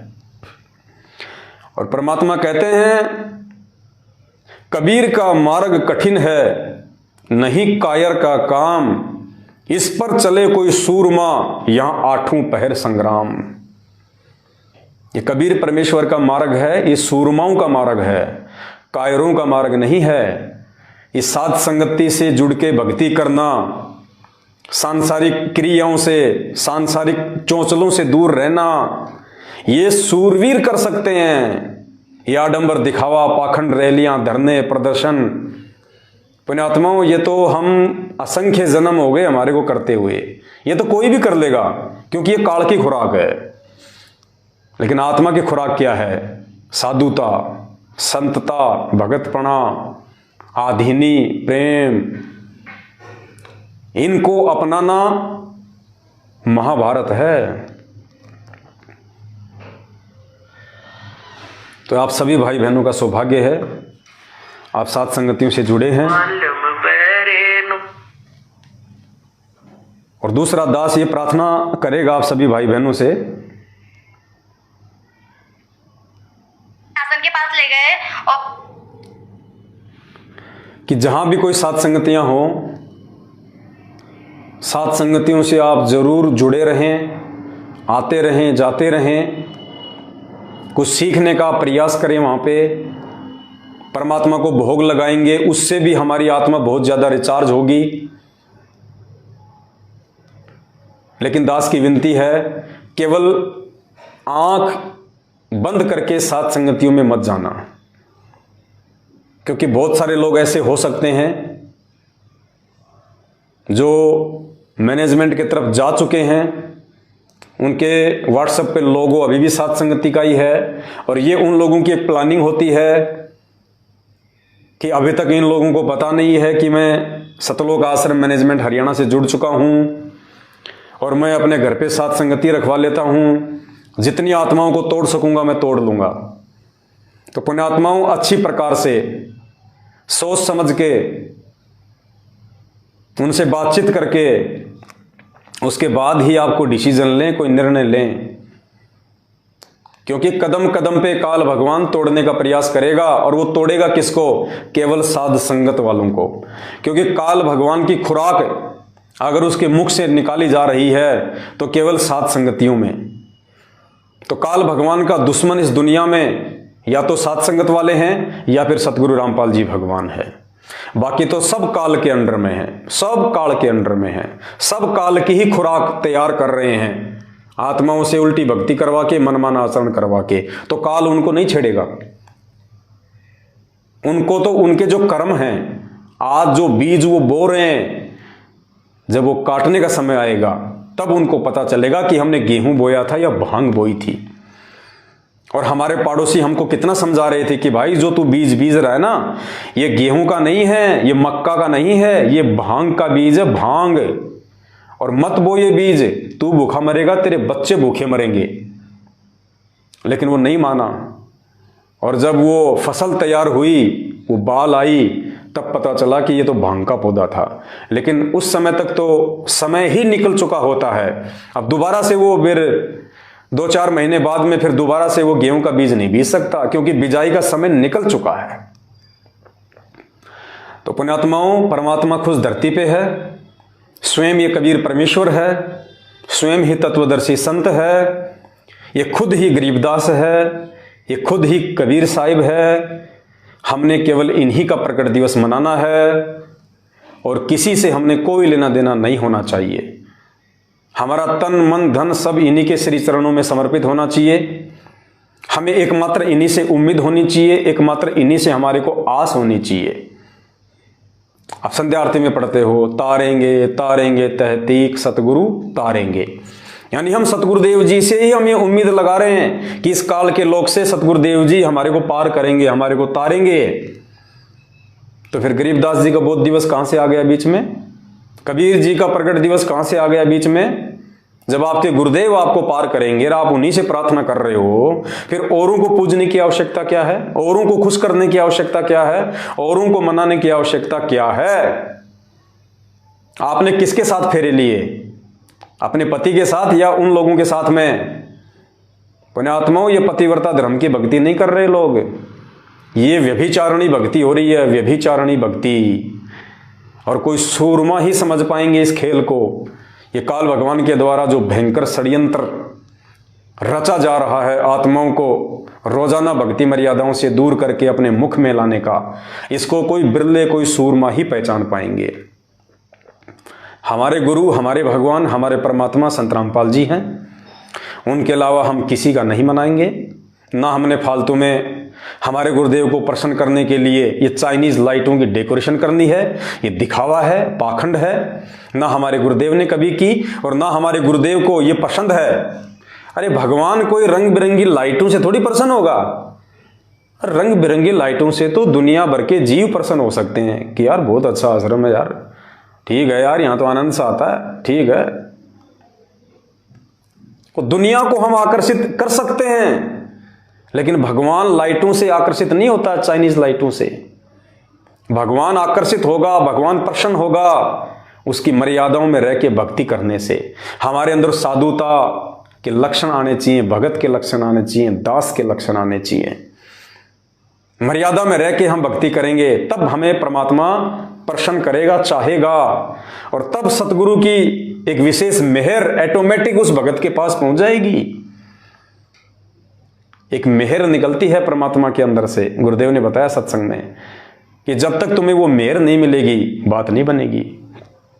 और मेहर कब मिलेगी? जब हम गुरुदेव के दिखाए रास्ते पे चलेंगे। तो ये स्वयं परमात्मा इस धरती पे आए हुए हैं। अगर फिर भी किसी को विश्वास नहीं है, एक छोटा सा इंटरव्यू है जो मैंने तो लिया नहीं, सतलोक आश्रम मैनेजमेंट हरियाणा वालों ने लिया है। उन्होंने अपने यूट्यूब चैनलों पे डाला है, वो ही टीवी चैनल पे चलाते हैं, लेकिन वो समझ नहीं पाते कि ये कह क्या रहे हैं। परमात्मा इनके मुख से शब्द क्या निकलवा रहे हैं। जब रामानंद जी को परमात्मा मिले, परमात्मा विचार करना, भगवान ऐसे नहीं मिलेगा हमारे को, परमात्मा ऐसे प्रसन्न नहीं होगा, हमारे अंदर ये दृढ़ता ऐसे नहीं आएगी। पुण्यात्माओं, आज तक विचार करना इस बात पे, आज तक भक्ति इतिहास में जिन जिन भगत आत्माओं को मोक्ष प्राप्त हुआ है, उनको कैसे मोक्ष प्राप्त हुआ है? उनको जो सतगुरु आके मिला था, जिसने नाम दिया था, ज्ञान दिया था, वो खुद परमात्मा था। यानी उन आत्माओं का सतगुरु और उन आत्माओं का भगवान एक ही था। तब उन आत्माओं ने मोक्ष प्राप्त किया। और जब तक ऐसा हमारे साथ नहीं होगा, हम मोक्ष प्राप्त नहीं कर सकते। उन सभी आत्माओं ने गुरु को और भगवान को एक ही माना, दो नहीं माना। और आज हमें ये बातें समझाने के लिए गुरुदेव ने उन आत्माओं का सहारा लिया, उन कथाओं का सहारा लिया। कैसे? आदरणीय धर्मदास जी को परमात्मा कबीर साहब सतलोक से चल के जिंदा महात्मा के रूप में मथुरा में मिले, और कुछ समय बाद में उन्होंने गरीबदास जी को नाम दे दिया, उनको धर्मदास जी को नाम दे दिया। धर्मदास जी के सतगुरु कौन थे? कबीर जी। और भगवान कौन थे? वो ही कबीर जी, जिन्होंने धर्मदास जी को आके नाम दिया। और इस बात को प्रमाणित करने के लिए धर्मदास की आत्मा को जिंदा महात्मा के रूप में उनका गुरु सतलोक लेके जाता है। और सतलोक में धर्मदास जी ने देखा कि वहां पे सिंहासन पे एक महापुरुष बैठा हुआ है। थोड़ी देर बाद में जो नीचे से जो धर्मदास जी के जो सतगुरु गए थे, वो पहले से विराजमान परमात्मा पे चवर कर रहे हैं। तो धर्मदास ने सोचा कि ये जो नीचे से जो आया है मेरे साथ में, मेरा गुरु, ये तो यहाँ का कोई नौकर है, भगवान तो ये है जिस पे मेरा गुरु चवर कर रहा है। धर्मदास ऐसा सोच ही रहा था। इतने में वो परमात्मा जो था, जिसको धर्मदास समझ रहा था, वो तो वहां से उठा, और जो नीचे से जो धर्मदास की आत्मा को लेके गया था उनका गुरु, वो सिंहासन पे जाके बैठ गया। और धर्मदास ने देखा, ये क्या, ये जो मेरे साथ नीचे से गया था, ये सिंहासन पे बैठ गया। और वो पहले से जो भगवान मान रहा था धर्मदास, वो खड़ा होके धर्मदास के सतगुरु के ऊपर चवर कर रहा है। और देखते ही देखते थोड़ी देर में वो चवर करने वाला भगवान धर्मदास जी के सतगुरु देव जी के अंदर समा गया, जो नीचे से गया था। और अकेले धर्मदास जी के सतगुरु ही उस अनंत कोटि ब्रह्मांड के सिंहासन पे, सतलोक के सिंहासन पे बैठे हैं।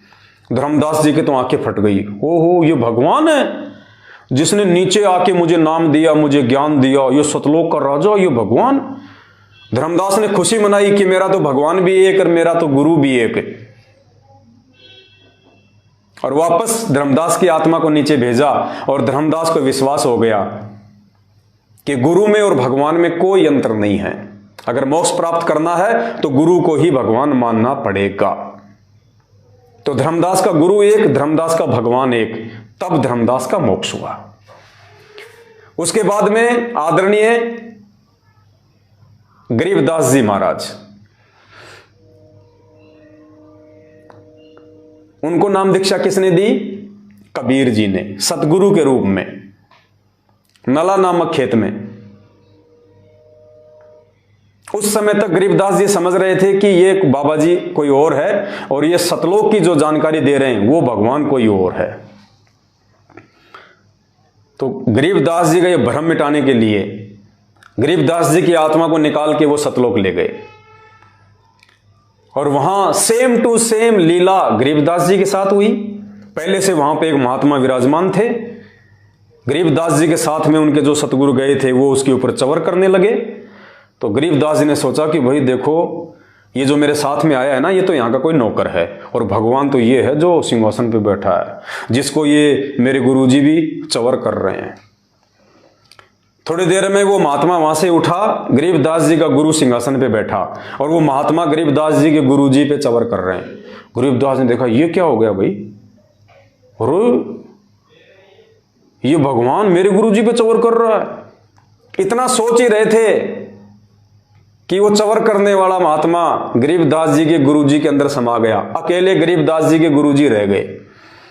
गरीबदास जी को यकीन हो गया कि मेरे को जिसने नीचे नाम दिया था, जो मेरे को ऊपर लेके आया, अरे भगवान भी वही, गुरु भी वही, और कोई दूसरा है ही नहीं।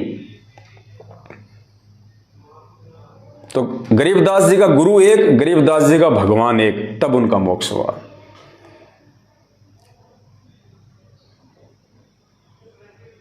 दादू जी को परमात्मा मिले, सतगुरु रूप में आके नाम दिया, फिर उनकी आत्मा को सतलोक ले गए। उनके साथ भी सेम रिहर्सल हुई।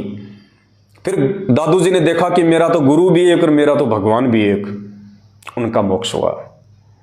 घीसा जी को परमात्मा 5 साल की उम्र में मिले खेकड़ा में, उनके साथ भी यही हुआ। उन्होंने भी सतलोक में यही सब कुछ देखा और उनको भी पक्का यकीन हो गया कि मेरा तो गुरु भी एक और मेरा तो भगवान भी एक। मलुकदास जी के साथ भी यही हुआ, उनको भी परमात्मा सतलोक ले गए, सारी लीला वही हुई। मलुकदास जी को भी विश्वास हो गया कि जो मुझे नीचे आके सतगुरु रूप में मिला, जिसने मुझे नाम दिया, ज्ञान दिया, सतलोक में भी वही परमात्मा बैठा हुआ है, अपने शरीर को हल्का करके आता है।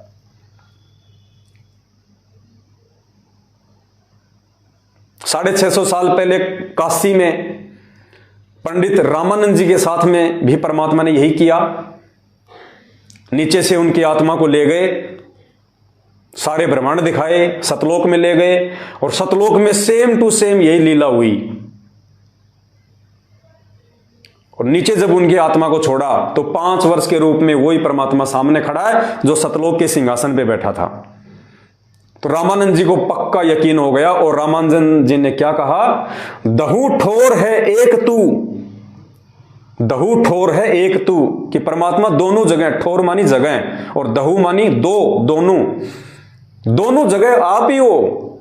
दहू ठोर है एक तू और भया एक से दोए, और गरीब दास हम कारणे तुम आए हो मगजोए, कि परमात्मा सतलोक में भी आप और नीचे भी आप ही हो, दोनों जगह पे आप ही हो। और हमारे लिए, हमें काल के जाल से बाहर निकालने के लिए आपने अपना यह रूप धारण किया है।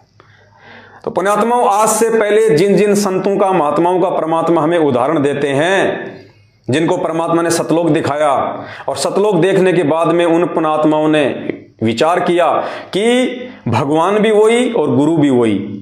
और उन आत्माओं का मोक्ष क्यों हुआ? क्योंकि जिस सतगुरु ने उनको नाम दिया था वो खुद ही भगवान था।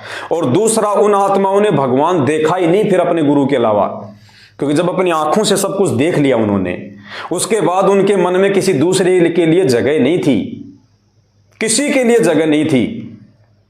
अरे कहानी तो उनको भी सुनाया करते थे गुरुजी। क्या धर्मदास जी को उन्होंने द्वापर में अपनी कथा नहीं सुनाई कि द्वापर में धर्मदास वो परमात्मा करुणामय ऋषि के रूप में आया था, त्रेता में वो परमात्मा मुनिंद्र ऋषि के रूप में आया था, और धर्मदास सतयुग में वो परमात्मा सत्सुकृत उनके नाम से आया था, और भाई इस कलयुग में मेरे को भेज दिया। अपने आप को छुपाया करते थे। क्या धर्मदास को उन्होंने कथा नहीं सुनाई? क्या दादू जी को उन्होंने कथा नहीं सुनाई? सबको सुनाई। लेकिन उन आत्माओं का मोक्ष कब हुआ? जब उन्होंने गुरु और भगवान को एक मान लिया। तो पुण्यात्माओं, आज यदि हम गुरु और भगवान को एक नहीं मानेंगे तो हमारा मोक्ष कैसे हो जाएगा? इम्पॉसिबल, हो ही नहीं सकता। जब तक हम उन महापुरुषों की तरह अपना व्यवहार, अपना आचरण, अपना पतिव्रता धर्म को नहीं संभालेंगे, जब तक हम गुरु और भगवान को एक नहीं मान लेंगे।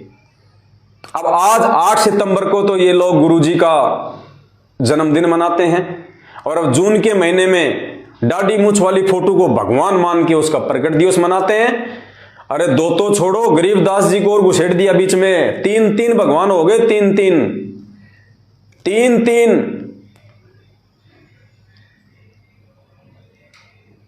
अरे क्या होगा भाई, हम किस दिशा में जा रहे हैं?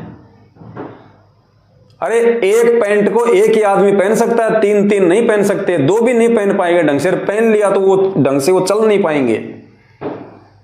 अरे तुम किस रास्ते पे जा रहे हो बिचली पीढ़ी की हंस आत्माओं? तुम्हारे से तो सतगुरु रामपाल जी भगवान ने बहुत ज्यादा उम्मीद लगा रखी थी 650 साल पहले कि मैं नीचे जाऊंगा, उनको ज्ञान दूंगा, उनको शिक्षा दूंगा, अब की बार मेरे बच्चे भ्रमित नहीं होंगे और मेरे बच्चे गुरु और भगवान के भेद को मिटा देंगे मेरे ज्ञान से। अरे तुमने तो उल्टा परमात्मा की मुश्किलें बढ़ा दी। परमात्मा ने सोचा क्या था और तुम कर क्या रहे हो? तुमने तो 3-3 कसम बना लिए, 3-3 पति बना लिए, 3-3 परमात्मा बना लिए।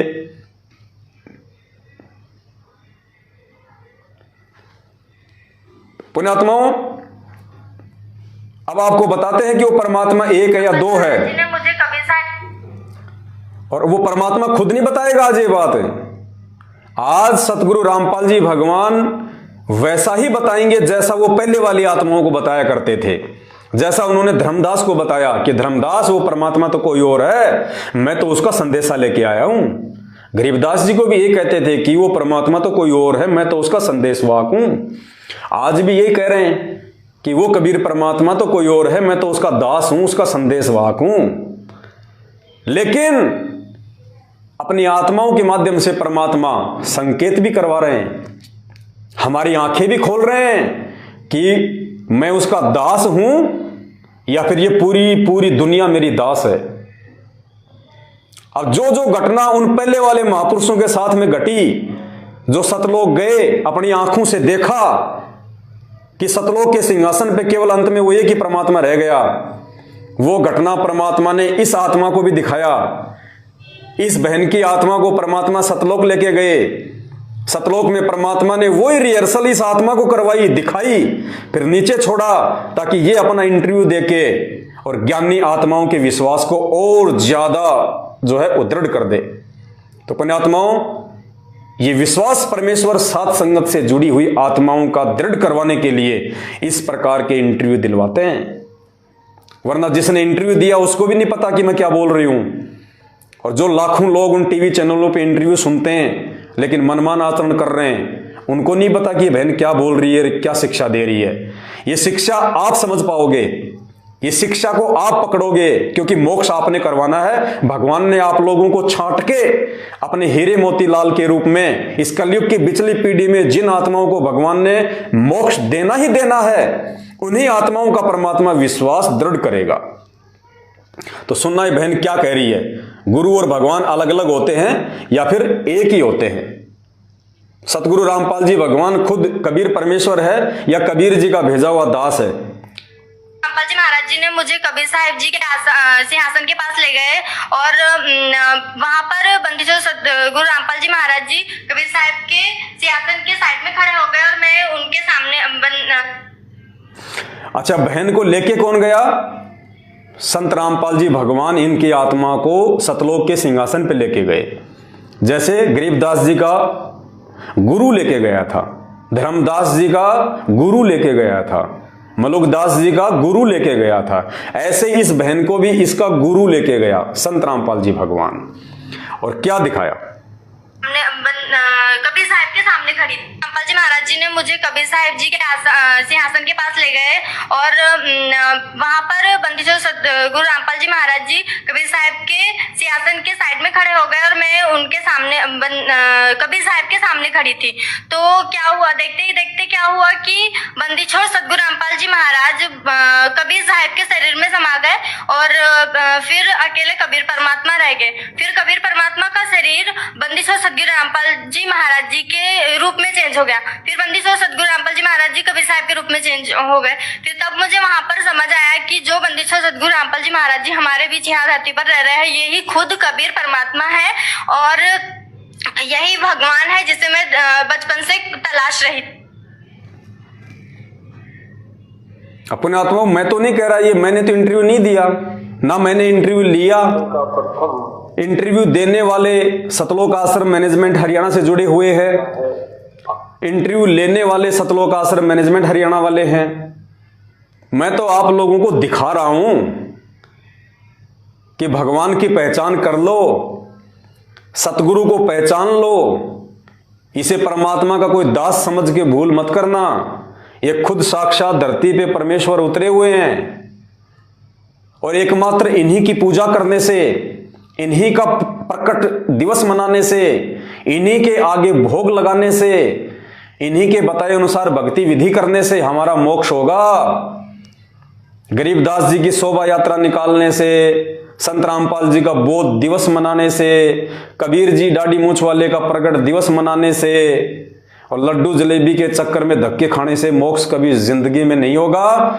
अपना इतना बड़ा बिगाड़ कर लोगे, इतना बड़ा बिगाड़ कर लोगे, दोबारा इसकी भरपाई नहीं हो पाएगी।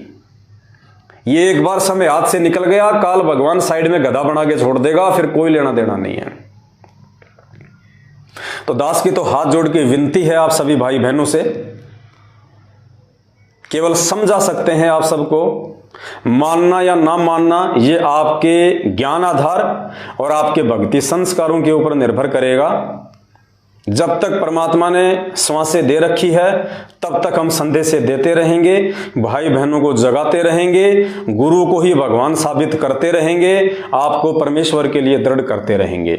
और जब तक ये दृढ़ता हमारे अंदर नहीं आएगी, जब तक हम अपनी अंतरात्मा से, दिलो दिमाग से इस बात का निष्कर्ष नहीं निकाल लेंगे कि सतगुरु रामपाल जी ही खुद कबीर परमात्मा है, खुद भगवान है, इनके अलावा दूसरा धरती पे कोई नहीं है और इनके अलावा किसी का भी बोध दिवस मनाना तो उनका भी नहीं, हमने गुरुदेव का भी बोध दिवस नहीं मनाना है सिवाय उनके प्रकट दिवस के 8 सितंबर के, और अन्य दूसरे संतों का ये बोध दिवस मनाना, उनका प्रकट दिवस मनाना, पुण्यात्माओं बहुत भयंकर चाल काल भगवान अपने ही भगत भाई बहनों के माध्यम से तुम्हारे को ठगने के लिए चल रहा है।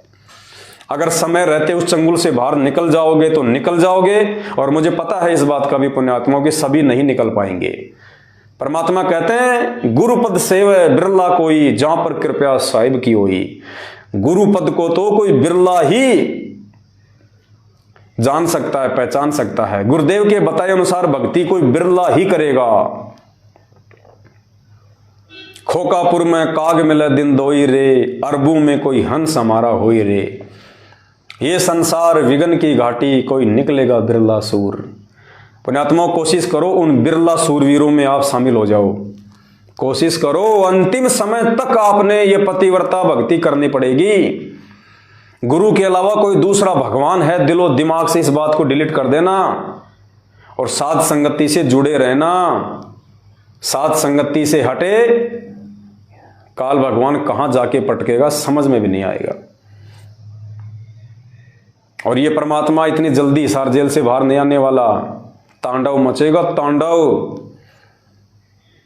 और ये जितने भी लोग साध संगति रूपी हाथी से नीचे उतर के गए, इनके तो कहीं अते पते भी दिखाई नहीं देंगे आपको, अते पते भी क्या होते हैं।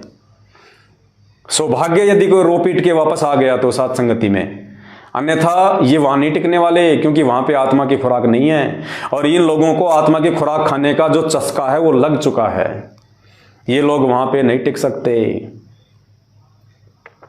तो दास की केवल इतनी विनती है, बाकी आप सबके संस्कार, आप सबकी समझ और सोच, जो जैसा करेगा समय आने पे अपना पाएगा। हम 15 फरवरी 2023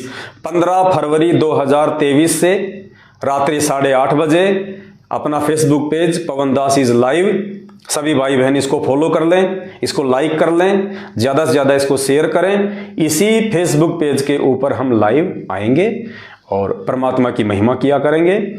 और बीच में जहां जहां भी आपको साथ संगति में जाने का मौका मिले, सोच समझ के, आंखें खोल के, सामने वाला भगत है या नहीं है, या काल भगवान की प्रेरणा से कोई चाल चल रहा है।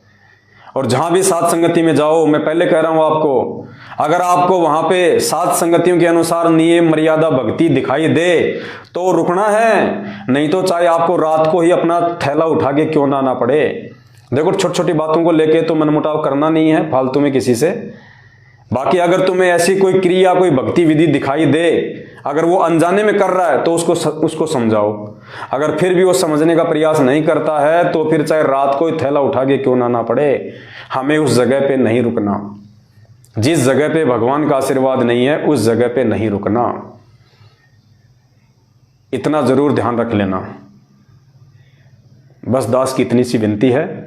बीच में फिर लाइव आएंगे, लेकिन 15 मार्च ओ सॉरी, दास ने 15 फरवरी बोल दिया ना, उसके लिए दास माफी चाहता है। 15 मार्च 2023, यानी ये जो महीना चल रहा है ना, इसी महीने में आज 1 मार्च है, हम 15 मार्च 2023 को रात्रि 8:30 बजे ज्ञान गंगा के ऊपर लाइव आएंगे। और बीच में यदि आवश्यकता पड़ी, कोई संदेशा सभी भाई बहनों को देना पड़ा तो हम जरूर देंगे। बस इतनी सी विनती है, कोई गलती हो तो दास को क्षमा करना। बंदी छोड़ सतगुरु रामपाल जी भगवान की जय हो।